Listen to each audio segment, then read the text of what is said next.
hayon nga nagaduging sa mga kapungsuran sang Central kag West Africa. Sa karon, mayara duha ka distinct clade ukon subtype ang West African clade kag ang Congo Basin clade nga amuman ang ginatawag Central African clade. Ang monkeypox ang ginakabig nga zoonosis. Ukon isa ka sa isang balatian nga naghalin sa mga sapat padulong sa humans. Mga sapat kaangay sang squirrels, ilaga, amo kag iban pa. Human to human transmission is limited. Monkeypox is transmitted to humans through close contact with an infected person or animal or with material contaminated with the virus. Base pa sa key facts ng World Health Organization ukon WHO nga ang monkeypox virus mahimo ini matransmit ukon malaton sa iban pinaagi sa bodily fluids, lesions sa panit ukon internal mucosal surfaces kaangay sa mga naghalin sa baba ukon tutunlan sang pasyente, respiratory droplets kag mga contaminated objects ukon materials kaangay sang beddings. Samtang, base naman sa fact sheet sang Mayo Clinic nga isa ka medical center sa Minnesota, USA, nga kun matapikan ang isa ka tawo sang monkeypox virus, ang initial symptoms amo ang paghilanat, paglingin sang ulo, nagahinubag ang mga lymph nodes, kag pagadasnan sang pagtinubo-tubo sang mga rashes sa lawas tub-tub nga magmangin flat patches ini. Amat-amat nga magaulbo o kon mangin nodules tub-tub nga magbinitog-bitog kag mangin pus-filled blisters. Ini nga nagalabot sa 5 tub-tub 7 ka adlaw. The rash heals by scabbing over. Makabig na nga infectious ang isa ka pasyente sa pagsugod pagid lamang sang paghilanat sini. Samtang pamangkot, may bulong na bala ang monkeypox? Well, dugang pa sa fact sheets ng WHO nga ang vaccines nga ginusar sadto sa pag-eradicate sang smallpox sa bugos sa kalibutan amo man karon ang ginatublok sa mga tao batok sa monkeypox kag ang antiviral agent nga gin-develop para sa smallpox treatment nangin lisensyado naman para sa treatment sang monkeypox. Newer vaccines have been developed of which one has been approved for prevention of monkeypox.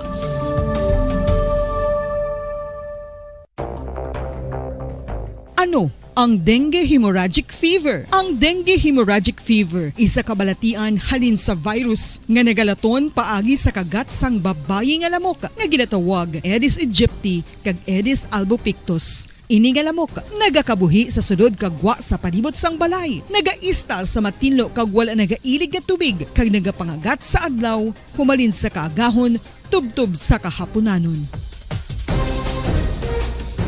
Paano makaangkon sang dengue ang isa ka tawo?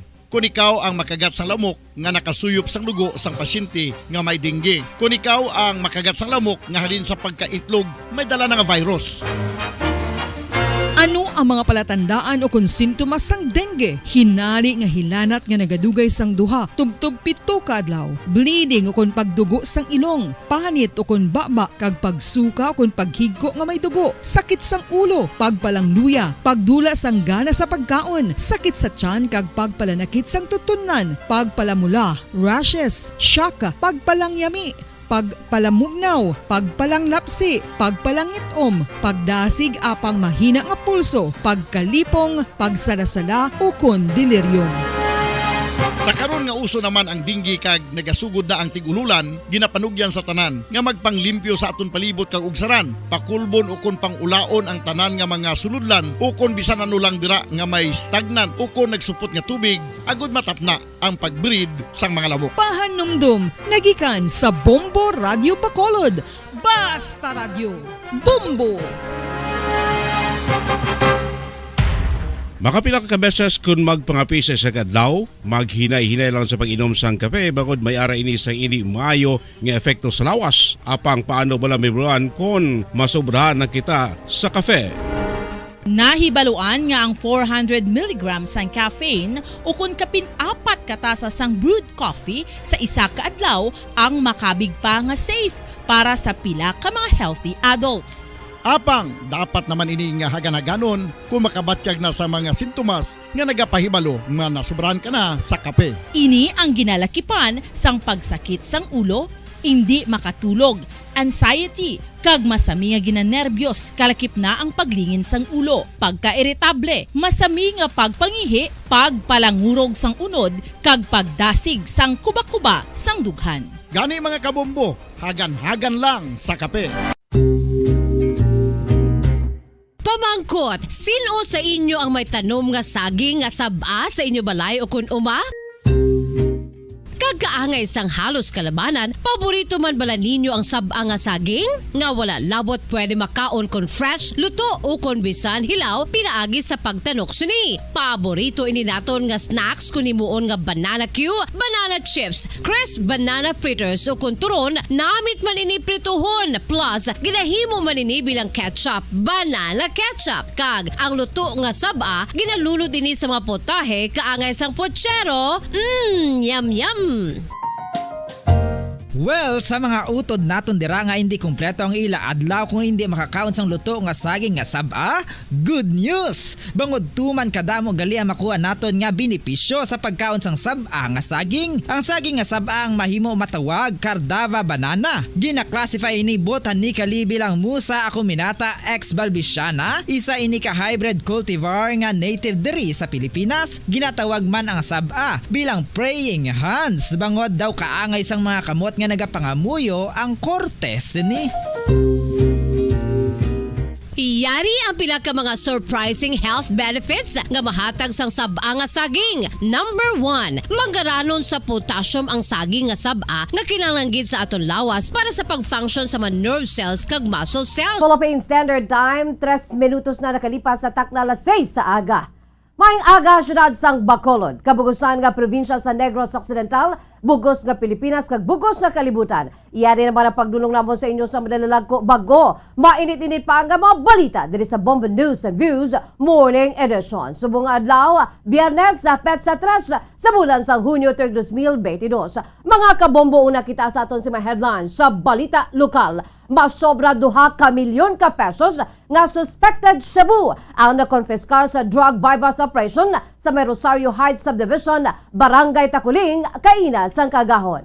Si NECO mag-a-appeal sa desisyon sang DOLE nga ihatag ng collective bargaining agreement sa mga empleyado. Samtang Power Watch nagalaom nga tagan sa Sineco sa nga giya ang mga konsumidor agon nga maintindihan ang mando sang ERC nga bayaran ang overcharge rates. Governor Bong Lacson hindi pabor nga ihatag bilang lump sum ang conditional cash assistance sa mga beneficiaries sang 4Ps. Sa aton balita national, panuwagan sa Philippine government nga untaton na ang unilateral fishing ban sa ginaagawan nga West Philippine Sea, ginbasura sang pungsod China. Outgoing Senate Minority Leader Franklin Drilon nagapati nga kinahanglan pa ni Senator-elect Ruben Padilla nga magtuon. Samtang outgoing Senator Ralph Recto nagpanuwagan kay President-elect Ferdinand Bongbong Marcos Jr. nga pagwaon si Senator Leila de Lima. Incoming Information and Communication Technology Secretary Ivan Enrile Oy nagpasalig nga iga-prioritize ang paghatag sa internet connectivity sa malayo nga mga lugar. Sa aton balita international, Beacon of Light sa Windsor Castle nga nagamarka sa iya nga Platinum Jubilee na sindihan na ni Queen Elizabeth II. Mga napatay sa mass shooting sa Oklahoma kahapon, gindumdum sang ila mga abyan kag himata. Balita naman sa negosyo pag-import sang trigo nagikan sa Canada ginahitso na sa Department of Agriculture. Sa balita sa hinampa ang Game 1 sang NBA Finals sa tunga sang Golden State Warriors kag Boston Celtics. Ginabantayan na subong nga aga mga players nagdayaw sa kada isa. Balita sa entertainment, popstar royalty Sarah Geronimo nakagraduate na sa iya sininga baking course. Sa balita, espesyal lalaki sa Pangasinan aksidente nga natulungan ang iyang pustiso samtang nagakatulog. Philippine Standard Time, 6 minutos na nakalipas sa takna alas 6 sa aga mga kabombo. Kagamuyan to aton sininga mga headlines. Kagkaroon dito kita sa mga detalye na sa aton nagapuna nga mga balita upod sa inyo sininga mga tagbalita. Bombo Zaldi Foro II Kag Bombo Jazz de Jesus Madrigal. Sa aton nagapuna nga balita lokal, 2.1 milyones ka pesos nga balor sa suspected shabu ang nakonfiskar gikan sa 3 ka persona sa drug bypass operation nga ginpanigayon sa Rosario Heights Subdivision, Barangay Takuling, diri sa syudad sa Bacolod, Kaina, mga launa ang takna sang Kagahon. Ang mga suspetsado ginkilala nga mosanday Jason Havilosa, 30 anyos, single, residente sang Purok Laurel sa may Barangay Mansilingan. John Vergel Orquia, 22 anyos, single, kag John Matthew Tuleo, 25 anyos single, lunsay mga residente sa Purok BM, Barangay Takuling, Bacolod City. Sunod sa kay Police Captain John Christopher Masangkay, ang Deputy Chief sa Bacolod Police Station 5, nagdangat sa 16 ka sa trace of suspected shabu ang nakonfiskargi ka sa mga suspetsado nga nagabugas sang 300 grams ka nagabalor sang 2,100,000 pesos. Pahayag ni Masangkay nga si Havilosa ang subject person sa gipadagan nga babas nga isa ka semana naman nila nga gina-monitor.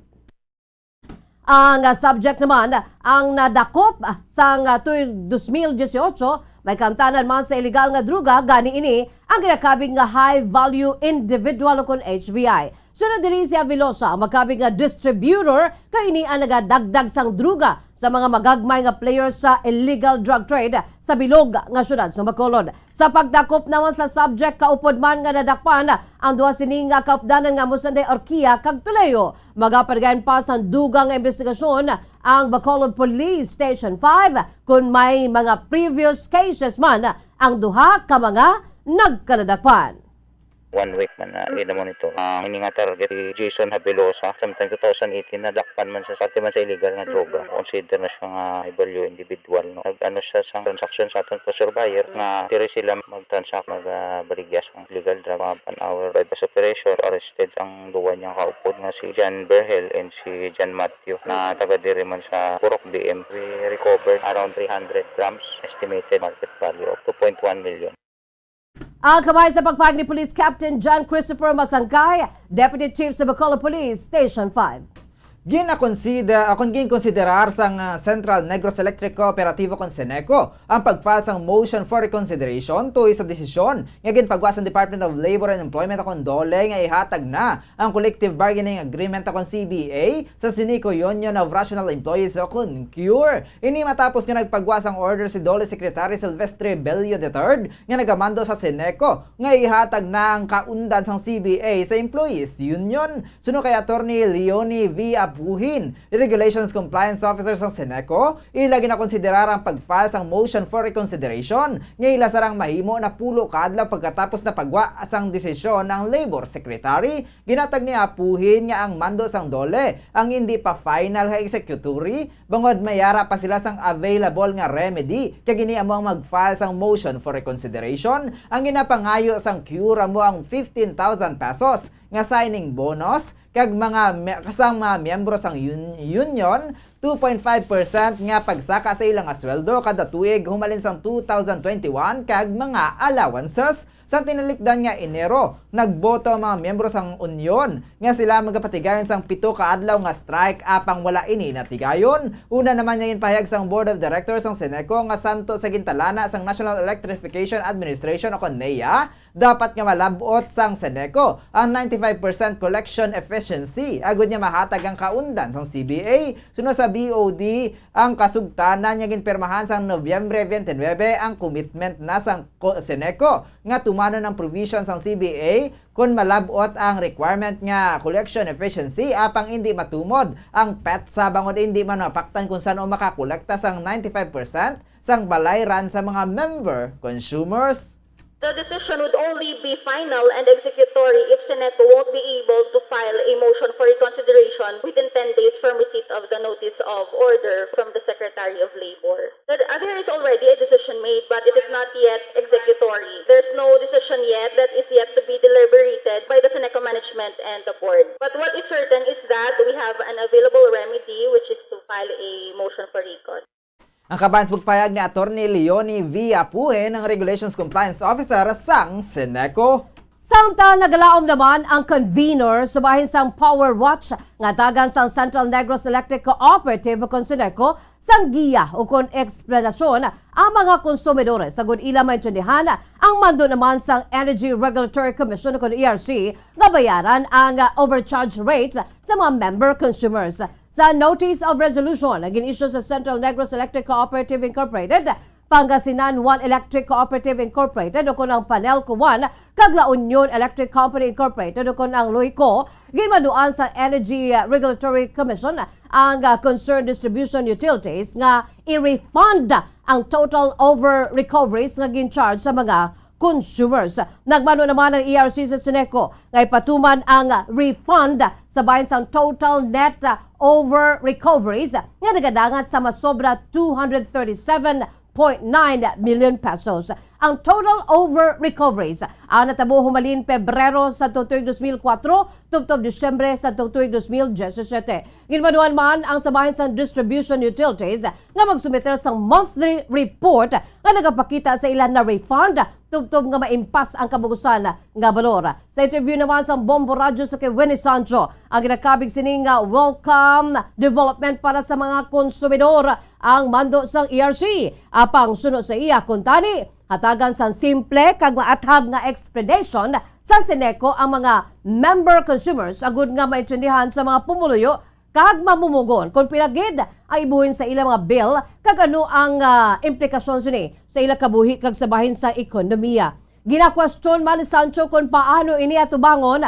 sa electric cooperative mao sa tuman kadako nga baleran kung may ginpain sila nga pundo para diri kag kun wala hindi o kundiin ini pagakwaon. Sunod sa iya, mas maayo kung i-edukar ang mga konsumidores bangod may mga pamangkot nga dapat nga masabat kag willing gid ang power watch kag labor sector nga magbulig agud nga maka-disseminate sang informasyon. Nga ito lang, ay hindi mo mata sa Seneco. Kadaan mo tablas ng jutay nga masiling kada nga gamay lang nga education. Paano niya tubangon sang Seneco? Amo ni kadako nga financial obligation. No? With all of this, the labor sector and including Power Watch is willing to help Seneco in a dialogue para mabuligan naton disseminate ang information regarding the rebate or refund. Ang kabay sa pagpag ni Winnie Sancho, convener sa Power Watch. Wala nagakomporme ang gobernador sa Negros Occidental sa plano ni incoming Department of Social Welfare and Development kon DSWD Secretary Erwin Tulfo nga ihatag bilang lump sum o kon isa kahatagayang conditional cash assistance sa mga beneficiaries ng Pantawid Pamilyang Pilipino Program o kon ang 4Ps. Sa karon quarterly ang pagpanagtag sang cash assistance sa mga 4Ps beneficiaries apang ginasuwestyon sang palabuton nga tiglikom sang DSWD nga ini ang ihatag kada tuig agud nga ila magamit pang negosyo. Sunod kay Governor Eugenio Jose Bong Lacson, dako ang mabulig sang tingob nga cash assistance kun ini ang gamiton sang maayo apang kun indi tubtob lamang ini sa isa ka semana. Sunod kay Lacson, nalakip sa kondisyon sang 4Ps ang dapat nga ginapa-eskwela ang mga kabataan sang benepisyaryo gani kung tingob na nga nahatag ang kwarta. Wala sang kasiguraduhan nga iingganyohon pa sa mga ini ang ilang mga kabataan nga mag-eskwela. Sunod diri basta may kwarta sa bulsa, dako ang posibilidad nga gamiton gid ini gilayon ilabi na sa pagkaon. Ang 4Ps ang isa ka poverty alleviation program sang gobyerno nga nagahatag sang financial nga bulig sa mga pigado. Doon lang na eh. If you use it properly, it can help. But if don't use it properly, 1 week lang na. 1 week lang ng kwarta na, wala na. No, ako I prefer the month. Kasi remember, may conditions di ba? There's conditions to, especially kung may ka school age na mga bata, they have to be in school. Imagine if you give it yearly, so there's no assurance na i-encourage nila mga bata nila mag-eskwela. Ang kaban sa pagpayag ni Negros Occidental Governor Eugenio Jose Bong Lacson. Samtang wala sang problema sa gobernador sa Negros Occidental kung madayon man o kung hindi ang barangay kag sangguni ang kabataan election sa nga tuig. Ang barangay kag SK election sa natalana patagayunon sa Disyembre 5 sa tuig 2022 apang may pending nga hagna sa Kamara nga nagapropose sa pagpospone sini sa 2024 o kung tuig 2024 agod nga makasave sang pundo nga sarang magamit sang gobyerno para sa COVID-19 response. Sunod sa kay Governor Jose Bong Lacson, wala sang problema kung i-postpone ang eleksyon subong nga tuig apang dapat sa 2023 ini ang matigayo na. Sunod pa sa kay Governor Lacson, madayon man kung hindi maayo ang iya pagtrabaho sa mga opisyales sa bahin sa mga kabarangayan. Nagapati manini nga sarang magamit sang gobyerno ang pundo kag para sa palaabuton nga eleksyon sa mas importante nga mabutang apang kung i-postpone gid man dapat sa masunod nga tuig ini ang madayon na bangod 2016 pa ang ulihi nga eleksyon kagaiban nga opisyales sa barangay 6 na katuig nga nagapungko sa pwesto. Either way, pwede man na madayon. Kung hindi, no? I can work with our barangay officials naman. Proof to that is the financial assistance that we give our barangays. I think they're very appreciative of that. Either way, no? Either way. It's really a call whether we save that money of 8 billion pesos that can be used for other purpose, no? Ang dugang pagpag ni Negros Occidental Governor Bong Lacson. Kag sa ato na katapusan nga balita, lokal ginpatuman ng bag-o nga rate sa Mambucal Mountain Resort and Wildlife Sanctuary. Madumduman nga antes ang renovation, 50 pesos ang entrance fee sa Mambucal, samtang 50 pesos naman ang bayad sa swimming pool. Suno kay Provincial Tourism Office Officer in Charge Cheryl Dicena, sa karon 140 pesos ang rate kung adult ang ginalakipan, sang 120 pesos nga entrance fee, dala na ang swimming pool kag 20 pesos nga environmental fee. Samtang sa mga kabataan, 80 pesos ang rate kung sa diin, 60 pesos ang entrance fee, dala naman ang swimming pool, kaya 20 pesos ang environmental fee. Sunod kay Dicena, kinahanglan gihapon nga mag-obserbar sa mga health protocols kung magpadulong sa resort kag wildlife sanctuary. Sarang naman nga maka-overnight sa resort apang required ang pre-registration sa Provincial Tourism Office. New rates na siya, sir, i-mention ko lang. The entrance rates already includes the 3 pool bodies of water. So that's a big pool, the small pool, and then the dipping pool. Separate na siya, Bombo Dennis, is the rate ng Apuro, which is separate area. Ang kaban sa pagpayag ni Provincial Tourism Office OIC, Cheryl Dicena. Philippine Standard Time, 18 minutos na ang nakalipas sa takna ng alas 6 sa aga mga kabombo. Kangamoy ito ang mga kaundahan sa ato nagapunguna ang mga balita lokal. Sabahin naman sa mga detalye sa aton sinin nga panguna nga balita national, international, kay iban pagin nga mga balita aton panumbalikan. Pagkatapos, gid lamang sini. Matapos nga nagbalatian ang bugos sa kalibutan dulot sang coronavirus disease, isa naman sa karon kabalatian ang bulos sa ginakahadlukan worldwide, ang monkeypox. Ano ang ginatawag na monkeypox? Well, sunod sa World Health Organization o kung WHO, ang monkeypox ang isa ini ka infectious disease nga dulot sang monkeypox virus. Kung maghambal naman kita monkeypox virus, isa ini ka orthopox virus nga mo ang ginatunaan sa mga sintomas nga daw kaangay sa smallpox apang less severe. Ang monkeypox ginakabig nga less contagious kag mangintunaan sang less severe nga mga balatian kung ikumpara sa smallpox. Simuloan nga ang smallpox na eradicate na ini sa tung 1980 apang ang monkeypox nagapadayon nga nagaduging sa mga kapungsuran sang Central kag West Africa. Sa karon, mayara duha ka distinct clade ukon subtype, ang West African clade kag ang Congo Basin clade nga amuman ang ginatawag Central African clade. Ang monkeypox ang ginakabig nga zoonosis. Ukon isa kasahi isang balatian nga naghalin sa mga sapat padulong sa humans. Mga sapat kaangay sang squirrels, ilaga, amo kag iban pa. Human to human transmission is limited.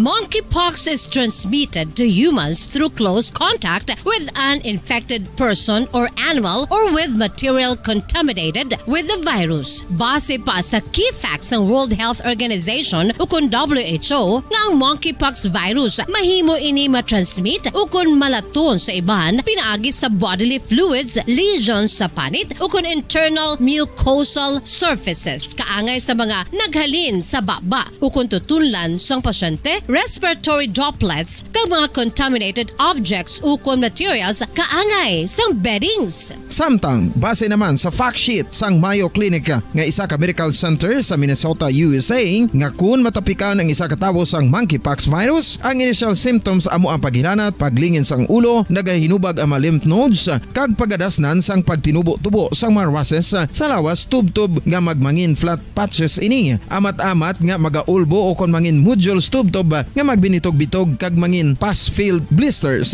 Ini nga nagalabot sa 5 tub-tub 7 ka adlaw. The rash heals by scabbing over. Makabig na nga infectious ang isa ka pasyente sa pagsugod pagid lamang sang paghilanat sini. Samtang pamangkot, may bulong na bala ang monkeypox? Well, dugang pa sa fact sheet sang WHO ng vaccines nga ginusar sadto sa pag-eradicate sang smallpox sa bugos sa kalibutan amo man karon ang ginatublok sa mga tawo batok sa monkeypox kag ang antivirus 21 minutos na nakalipas sa taklala 6 sa aga mga kabombo. Kagkaron, lito na kita sa detalye na sa ato nagkapunang nga balita national. Wala gin sa paksang pusod China ang panawagan sa Philippine government nga untato na ang unilateral fishing ban sa ginaagawan nga West Philippine Sea sa panindugan ang moratorium ang nagasunod sa international law kung sa diin yara sa sovereign right sa nasambit nga kadagatan. Sunod sa kay Chinese Foreign Ministry spokesman Zhao Lijian, ang summer fishing moratorium sa West Philippine Sea nga ginadopta sa China ay isa ka normal nga tikang para sa pagproteksyon sa bahin sang marine biological resources sa kadagatan nga yara sa idalom sa jurisdiction sa China kag manifestation sa pagtuman sa obligasyon sa idalom naman sang international law kalkip na ang UNCLOS sa bahin sang Chinese. Ang UNCLOS sa United Nations Convention on the Law of the Sea ay isa ka international treaty nga ginpirmahan sang 160 ka makapusuran kalkip na Pilipinas kag China nga nagapanugot sa coastal nations agud nga mag-explore, mag-manage kag mag-exploit sa mga resources sa sulod sang 200 nautical miles gikan sa ilang nga mga shores. Payag sang Manila nga wala nila ginakilala ang fishing moratorium sa China hubalin sang Mayo 1 tubtob Agosto 16 bago dinhi ang naga-cover sang kadagatan kung sa diin ang Pilipinas nagapatuman sang sovereignty, sovereign rights kag jurisdiction. Adugang pa sa maini nga ang deklarasyon sang moratorium sa pagpangisda nga ginapatuman sa bisan sa West Philippine Sea ang wala sang basihan sa bahin sang layi. Kag ginpakanubo pa ang sabay sa mutual trust, confidence kag respeto sa tunga sa duha ka mga pungsod. Pahayag pa sang pungsod China nga hindi nila mabaton ang unwarranted accusation sa Philippine Department of Foreign Affairs nga nagpadagan sang pagprotesta sang Mayo 30. Sunod kay Zhao nga nagalaom sila nga makitaan sa Pilipinas sa objective nga pananawan kag nagakaigo nga perspective kag sundon ang obligasyon bilang littoral state sa bahin sa West Philippine Sea para sa updan ang pag-promote sa sustainable development of fishery sa kadagatan.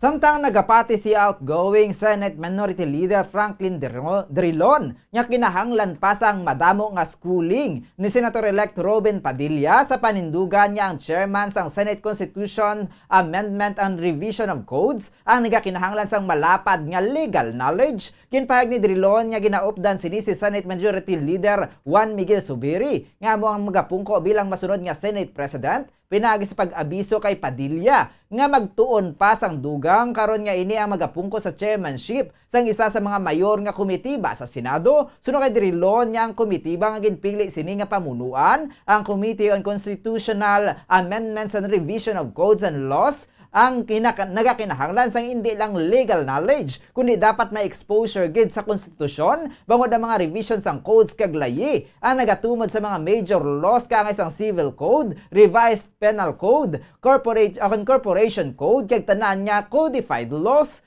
Pahayag sang veterano nga mamanidha nga hindi ini mahapos nga himuon kag bisan siya ang wala nakahibalo sang tanan apang sigurado ini nga bag-uhan nga senador ang wala pa sang exposure sa nasambit nga subject nga nagakinahanglan pa sang malawig nga schooling. Dugang pa ni Drilon nga dapat makasarang ini nga mag-debate natuhoy sa kaundan sang amendment nga luyag sini nga introduce sa konstitusyon agud nga siya makahuman sang pinakarasonable nga pulisa. Ginpahayag ni Zubiri nga naganegosyar na ang grupo ni Padilla sa iya nga block agud nga ihatag sa ang Senate Committee on Constitution Amendment sa neophyte senator. Samtang ginhingyo naman ni outgoing Senator Ralph Recto sa kay President-elect Ferdinand Bongbong Marcos Jr. nga pagwaon si outgoing Senator Leila de Lima nga 5 katuig na nga naka-detain o kung nakabilanggo. Nagapatubang sang kaso may kantanan sa illegal drug trade sa New Bilibid Prison o kung NBP si de Lima nga natabo sa ini ang tiglikompa sa Department of Justice.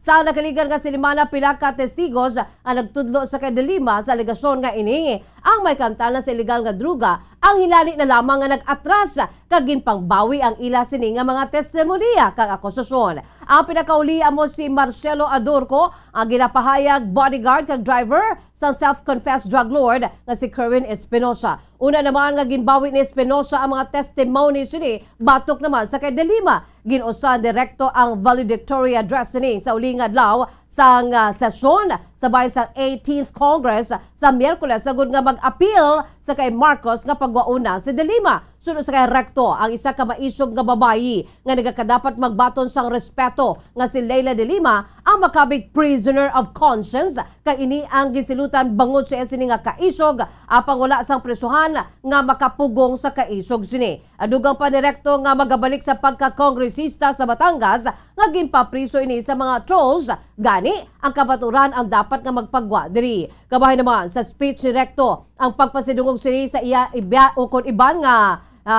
niya nga mga kaupdanan nga mamalida sa 18th Congress nga nakatapos naman sa ilang termino. Kalakip sabay ni amusan dahil Senators Panfilo Ping Lacson, Richard Gordon kag Franklin Dulon kasubong man si Senate President Vicente Tito Soto III. Another feisty lady worthy of our respect is Leila De Lima, a prisoner of conscience punished for her courage, but whose spirit no prison walls could contain. Trolls put her behind bars, the truth shall set her free. Mr. President-elect, free Leila. Ang kamay sa pagpahag ni outgoing Senator Ralph Recto.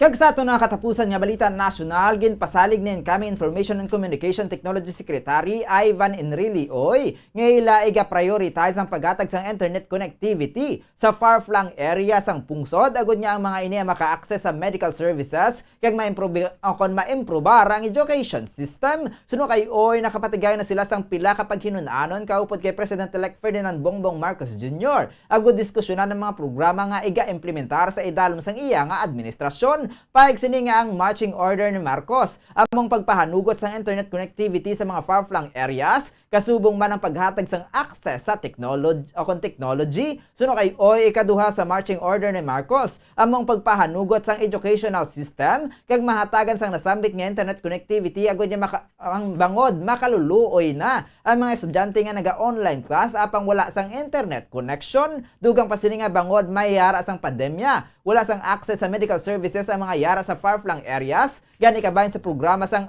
Department of Information and Communication Technology o DICT ang paghatag sang telemedicine. Sunod diri kon may telemedicine mahatagan ang mga lugar sang initial treatment. Una nang ginpahayag ni Marcos nga iga-prioritize ini ang pag-develop sang digital infrastructure kadungan sa pagpadayon sang Build Infrastructure Program ni Presidente Rodrigo Duterte. Philippine Standard Time, 29 minutos na nakalipas sa takna alas 6 sa aga, mga kabombo. Kagkaroon dito kita sa mga detalye na sa ito nagapauna nga balita international. Sa United Kingdom, nasindihan na ni Queen Elizabeth ang Beacon of Light sa Windsor Castle nga nagamarka sa iya sining Platinum Jubilee. Ang pagpasiga sang Commonwealth Globe of Nations ang kabahin sa special dual ceremony kung sa din ang apo sang Her Majesty ang Duke of Cambridge ang nagrepresentar sa monarch sa Buckingham Palace sa kapin 20 milyas ang kalayon. Sa Queen's Command, ang Tree of Trees sculpture ang ginakabig centerpiece sa London sa Jubilee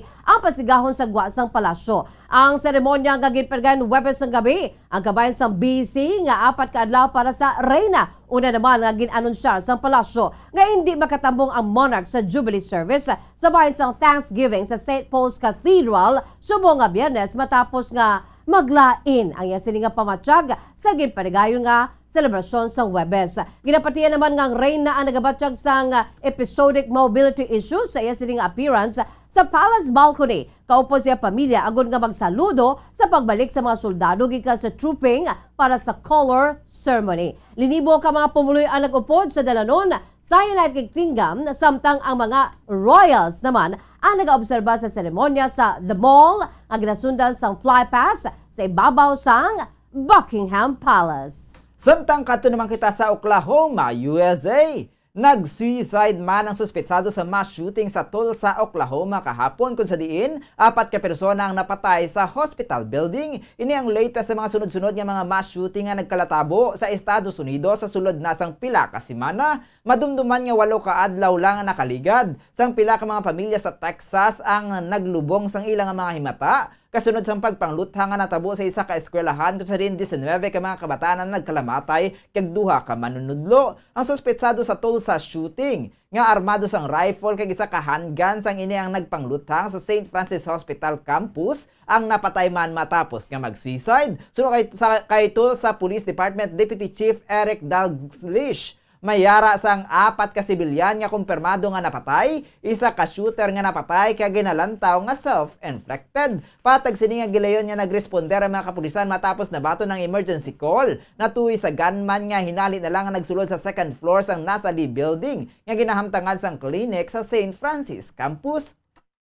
Suno kay Dalglish, sa pagbaton sa mga kapulisan mabatian akong pag-abot. Sa mga kapulisan, mabatian na nila ang pagnilupok sa sulod sang building kung sa din gilayon man nga gintsikyar sa mga kapulisan ang kada kwarto kag panalgan, kasubong man ginsiguro nga klaro na sa mga tawo ang building kadungan sang ginpahayag nga active shooter situation. Suno kay Police Captain Richard Mellenberg, ginakabig sa mga kapulisan niya catastrophic ang senaryo kung sa diin pila ka mga individual ang ginpangtiro kag madamo ang nasamaran. Tubtob sa karon wala pa makilala ang suspetado. Samtang napalabot naman kay US President Joe Biden ang natabo nga pagpangluthang kung sa diin gilayon man nga nag-issue sang statement ang White House nga magahatag ang administrasyon sang suporta sa mga opisyales sa Tulsa. Sa anong kanapusan nga balita international sa Moscow naman, gimpahayag sang Moscow nga nahimo nila nga mapaganhagan ang pag-abot sa mga foreign mercenaries sa Ukraine sa nagliligan nga mabinulan kag nakapatay na ang mga inisang ginatos gikan sa mga mersenaryo. Sa statement nagipagwa sa Defense Ministry sa Russia nga ginatos ka mga foreign mercenaries sa Ukraine ang napukan sang long-range precision weapons ng Russia sa pag-abot pa lamang sa mga ini sa pungsod para sa training. Kalabanan sa mga mersenaryo nga napatay sa combat zone ang masami bangod nga sa ila manubo nga level sabay sa training kag kakulang sang matutun nga combat experience. Paig sang Russian Army nga nahimo nila nga mabuhinan ang mga nagalalbot nga mga foreign missionaries sa Ukraine kag sa karon ginabanta sang mga ini nga yala na lamang sa kapin 3,500 ang nagapabilin sa pro-Western country. Umanin sa umpisa sang Mayo, malaka na lamang ang nag-alalabot nga foreign mercenaries santo naman sa Defense Ministry kung sa diin ila na ini nga natunga gikan sa anay 6,600 ka mga individual. Sang Pebrero 24, nagpadula ang Russian troop si President Vladimir Putin sa Ukraine para nga i-demilitarize kag i-denazify ang pro-Western country. Paig naman sang European official nga sang Abril naglangat sa 20,000 ang mga mercenaries gikan sa Russian private military company nga Wagner Group kasubong man ang gikan sa Syria kag Libya ang nagpakig-away upod sa pwersa sang Moscow sa Ukraine.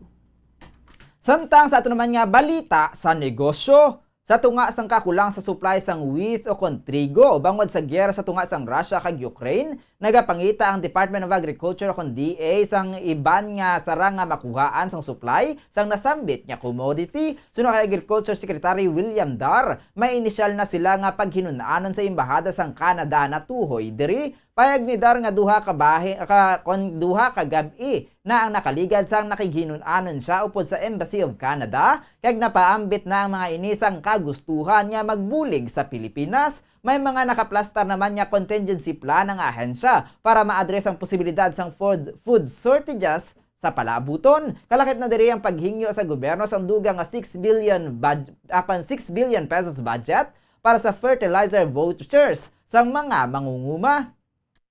Natalanan na nga magpanaog sa pwesto si Dar bilang tiglikom sa Department of Agriculture sa Hunyo 30, 2022 kadungan sa pagtakop sang termino ni Presidente Rodrigo Duterte. Suno kay Dar, nakahanda man ini nga liwat niya magtrabaho sa gobyerno sa idalam sang Marcos administration kung siya ang tanyagan sang pwesto ni President-elect Ferdinand Bongbong Marcos Jr.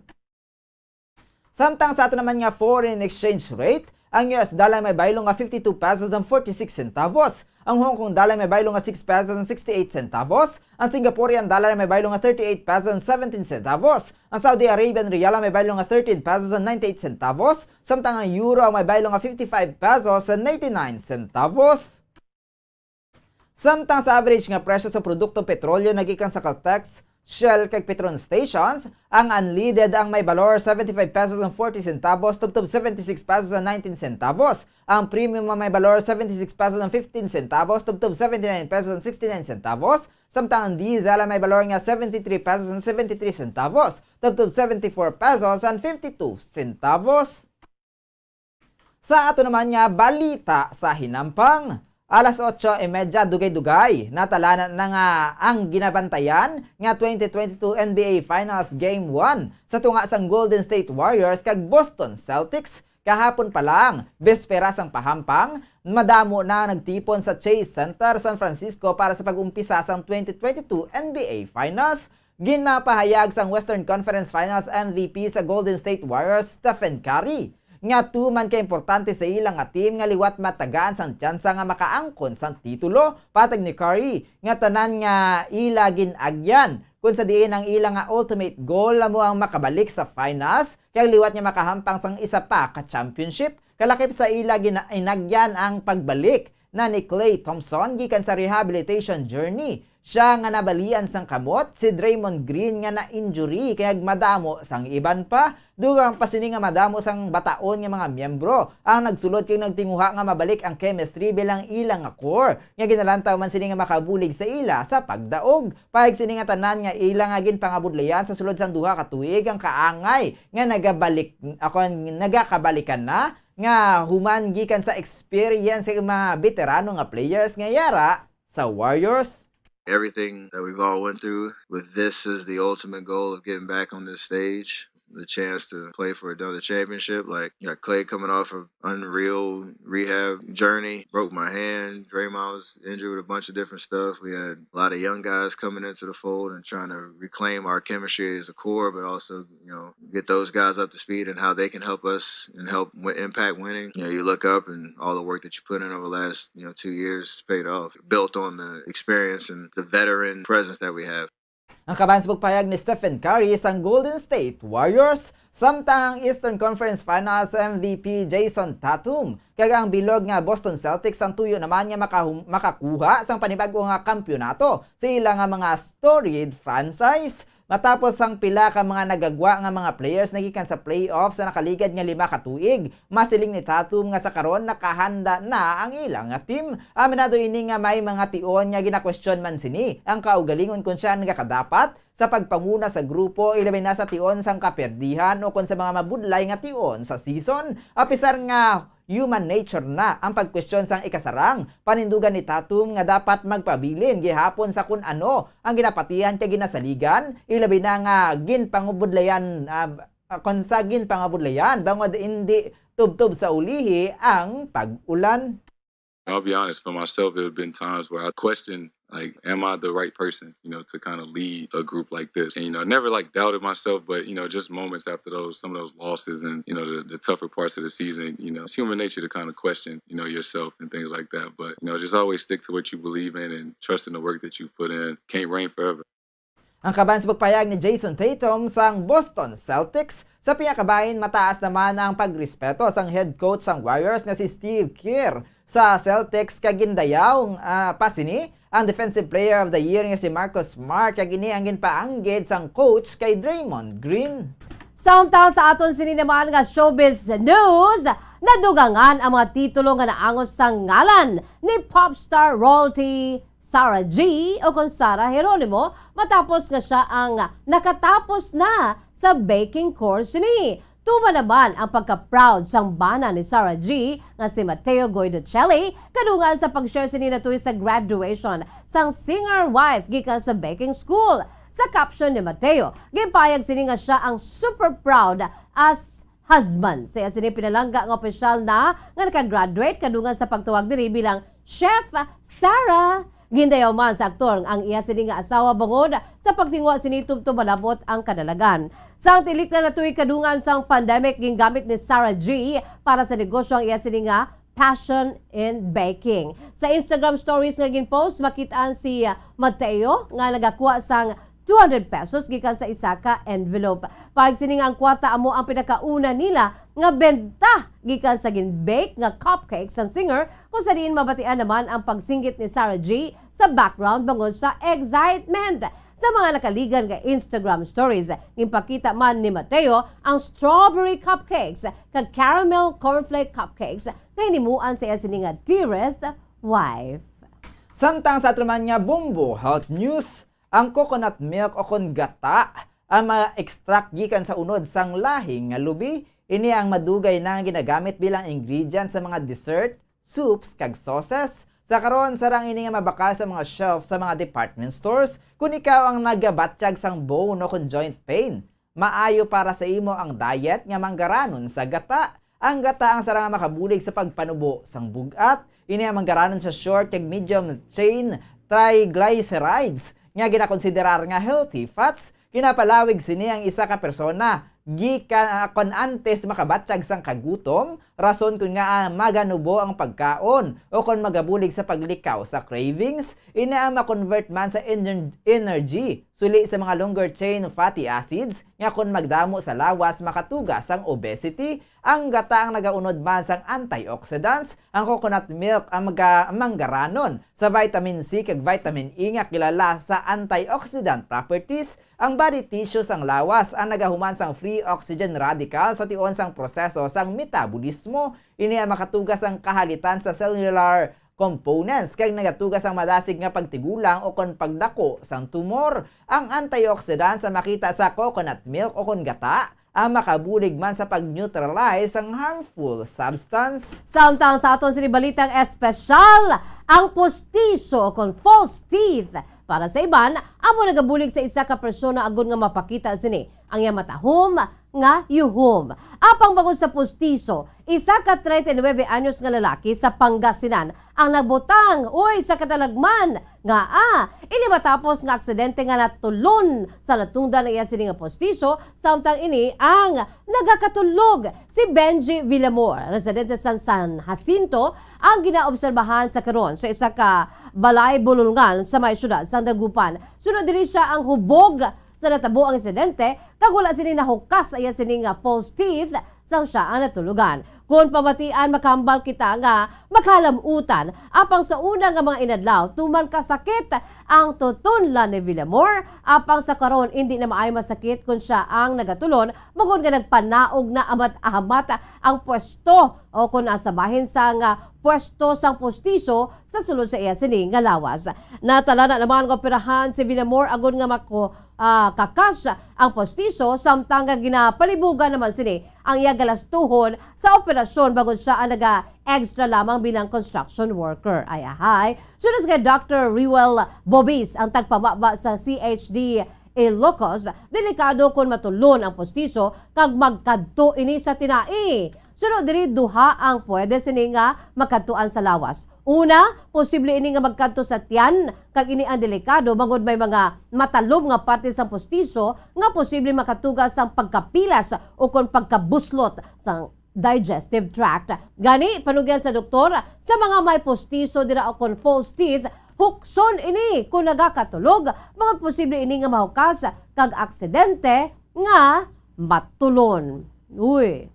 Philippine Standard Time, 44 minutos na nakalipas sa takna alas 6 sa aga mga kabombo. Kagamuyad to ang pagdulong namon sa inyo sa madalalag ko. Bag-o, mainit-init pa nga mga balita diri sa Bombo News and Views Morning Edition. Subong adlaw Biyernes petsa 3 sa bulan sang Hunyo tuig 2022. By the way, standby na kamo sa masunod nga programa, ang Bombo Report 2nd Edition, upod naman sa kay Bombo Erlin Bayonita. Kag sa gihapon, ini ang inyong mga tagbalita. Bombo Zaldi Foro II kag Bombo Jazz de Jesus Madrigal para sa pambansang radyo ng Pilipinas, consistent overall, #1 sa Bacolod, Basta Radyo Bombo!